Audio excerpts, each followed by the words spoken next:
வணக்கம். இன்று மீண்டும் நான் உங்களை சந்திக்க வந்துவிட்டேன்.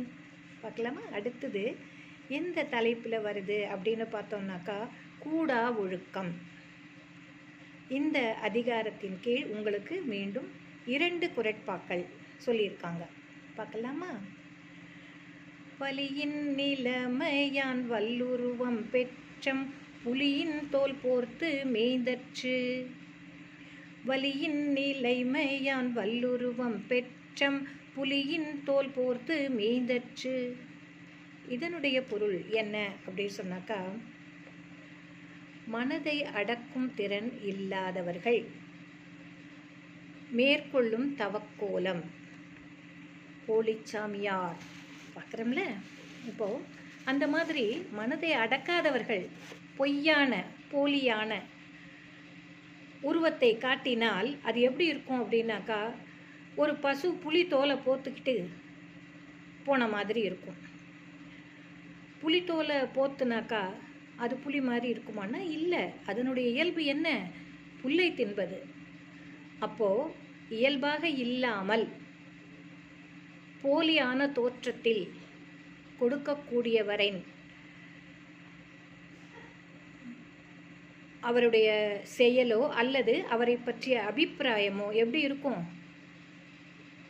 புலித்தோல் போற்றிய பசுன்னு நம்ம சொல்கிறோம் இல்லையா? அந்த மாதிரி தான் அது பொய்யான தகவலாக அமைகிறது என்பதே இதன் பொருள்.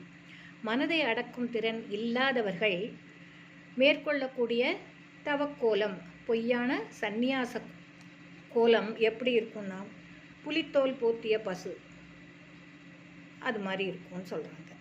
அடுத்ததுக்கு போலாமா?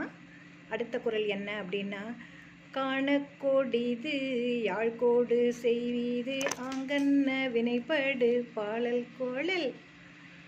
கனை கொடிது யாழ்கோடு செய்வீது ஆங்கன்ன வினைப்படு பாலால் கோழல். இது என்ன அப்படின்னு சொன்னாக்கா, அம்பு நேராக இருக்கும், ஆனால் அது எப்படி துன்பத்தை விளைவிக்கக்கூடியது. ஆனால் யாழ் என்று சொல்லக்கூடிய அந்த இசை கருவியானது வளைவுகளை கொண்டு இருந்தாலும் இனிமையை தரக்கூடியது.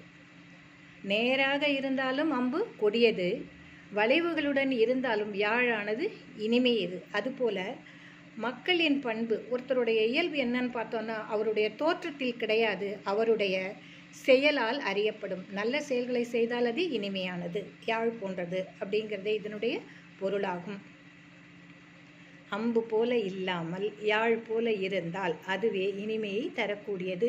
அது ஒருவரின் பண்பை வெளிப்படுத்தும். இதுவே இதன் பொருளாகும். நன்றி. மீண்டும் நாளை பார்க்கலாம்.